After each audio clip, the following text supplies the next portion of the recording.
Assalamualaikum Besti, gimana puasanya? Lancar dong ya, insya Allah. Oh ya, siapa nih yang tadi sahur makan mie?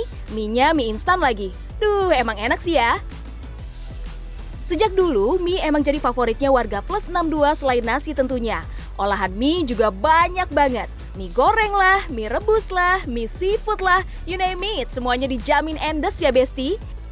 Campur telur, irisan cabai rawit merah, mantep bener. Astagfirullah, masih puasa ya.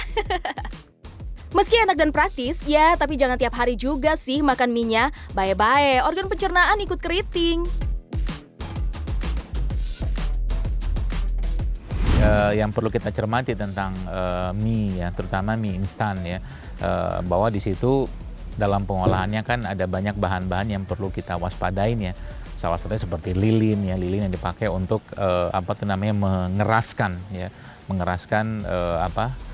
mie tadi ya. Itu yang pertama. Yang kedua, tepung ya, tepung terigu yang dipakai itu ya, kita tahu bahwa terigu salah satu bahan yang punya banyak masalah sebenarnya ketika masuk dalam tubuh kita. Kemudian ya bahan-bahan yang lainnya seperti pengawetnya, kemudian perasanya, kemudian garamnya juga ya yang cukup banyak di sana. Ya sebenarnya kalau saya mengatakan berbahaya ya mungkin nggak se-ekstrim itu. Cuman ini saya lebih suka mengatakan ini produk yang tidak sehat ya, tentunya karena beberapa kandungan yang ada pada mie tadi. Besti, mie instan yang mengandung banyak natrium cukup berbahaya bila dikonsumsi terlalu sering. Nih ya, mie goreng mengandung 1070 mg natrium, sedangkan mie rebus mengandung natrium sebanyak 1330 mg. Padahal menurut WHO, jumlah kebutuhan natrium pada tubuh manusia harus di bawah 2000 mg. Natrium yang terlalu banyak akan membuat tekanan darah menjadi tinggi. Masalahnya nih, karena rata-rata bilang belum kenyang kalau belum makan nasi, jadilah itu makan mie lauknya nasi sama sambal kentang dan jangan lupa kerupuk. Duh, cocok banget deh. Hayo, siapa yang masih kayak gini kelakuannya? Kenyang sih Besti, tapi minim nutrisi. Mie yang berasal dari tepung itu kan kandungannya kan gula ya, karbohidrat ya. Ketika dia tambahkan lagi dengan nasi ketika mengkonsumsi mie, otomatis sudah double karbo ya. Jadi sudah gula udah masuk dari mie, masuk lagi dari nasi tadi. Ada beberapa yang bahkan yang menyedihkan itu sudah makan mie, makan nasi juga barengan tambah kerupuk lagi ya. Jadi itu ya kasihan tubuhnya ya. Double atau bahkan triple karbo ya namanya. Lantas, apa nih bahayanya? Gula darah bakalan meningkat drastis, kerja insulin tentu semakin berat, dan ini bikin resiko diabetes meningkat. Oh ya, gula yang tak terpakai juga akan berubah menjadi lemak. Jadi siap-siap aja tubuh jadi gendut, subhanallah. Belum lagi adanya kandungan MSG atau monosodium glutamat yang cukup tinggi di dalam mie. Memang bikin rasanya menjadi lebih gurih, akan tetapi si mecin ini tidak boleh terlalu sering dikonsumsi karena dapat memicu hipertensi dan penyakit jantung. Duh, nauzubillahi min zalik. Karena kandungan bahan-bahannya, mie instan menjadi makanan yang tidak mudah untuk dicerna di dalam tubuh, sehingga dapat membuat sistem kerja saluran pencernaan menjadi lebih berat.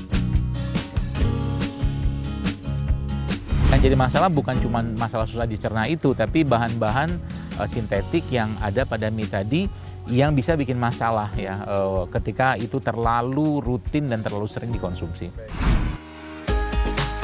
Mie instan yang beredar di Indonesia memang sudah mempunyai izin edar serta sertifikasi halal. Akan tetapi, apakah itu sudah cukup? Allah Subhanahu wa Ta'ala berfirman dalam Al-Quran Surat Al-Baqarah ayat 168. Wahai manusia, makanlah dari makanan yang halal dan baik yang terdapat di bumi, dan janganlah kamu mengikuti langkah-langkah setan.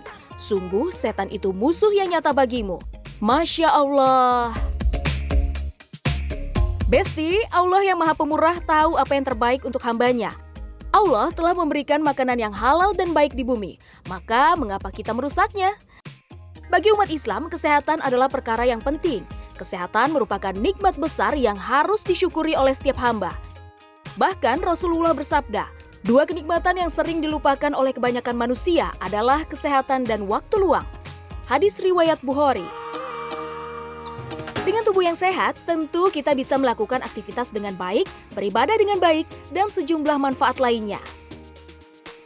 Besti, lalu bagaimana kalau sudah terlanjur suka makan mie instan atau terpaksa mengkonsumsi mie instan? Tenang, ada tipsnya nih. Yang pertama, tentu jangan terlalu sering. Menurut seorang profesor nutrisi dan epidemiologi dari Harvard University, Dr. Frank B., konsumsi mie instan sebaiknya hanya dilakukan 1-2 kali dalam sebulan. Yang kedua, karena bahan-bahan dalam kandungan mie instan sulit dicerna, seimbangkan dengan konsumsi serat yang cukup. Kalau saya biasanya kalau di rumah lagi pengen bikin mie seperti itu biasanya yang saya perbanyak adalah bawang-bawangan, ya entah merah, entah putih, entah bawang bombay, ya itu yang pertama. Lalu biasanya ya mangkok mie saya itu penuh dengan sayuran. Jadi sayuran itu salah satu caranya kita untuk memberikan serat dalam mie tadi. Atau ada beberapa yang menambahkan tomat juga ya. Dan juga cabai. Cabai-cabian juga salah satu sumber enzim dan serat yang sangat baik ketika kita mengkonsumsi mie. Kalau mau tambah protein boleh nggak? Oh boleh sekali ya. Misalkan mau ditambahkan dengan telur ya. Tapi tentunya telur yang baik juga ya, telur yang sehat, telur yang higienis ya. Karena juga banyak yang akhirnya sudah urusannya karbo yang berlebihan, tambah lagi dengan telur yang digoreng, jadi akhirnya minyak lagi masuk. Jadi kita usahakan telurnya pun dimasak ya dengan menggunakan tidak menggunakan minyak. Jadi banyak yang berkreasi membuat mie dari bahan yang lebih sehat. Misalnya dari sayuran, buah, atau umbi-umbian. Wah, jadi makin banyak variasi nih. Idealnya ya adalah bahannya itu tidak menggunakan gluten atau tepung terigu.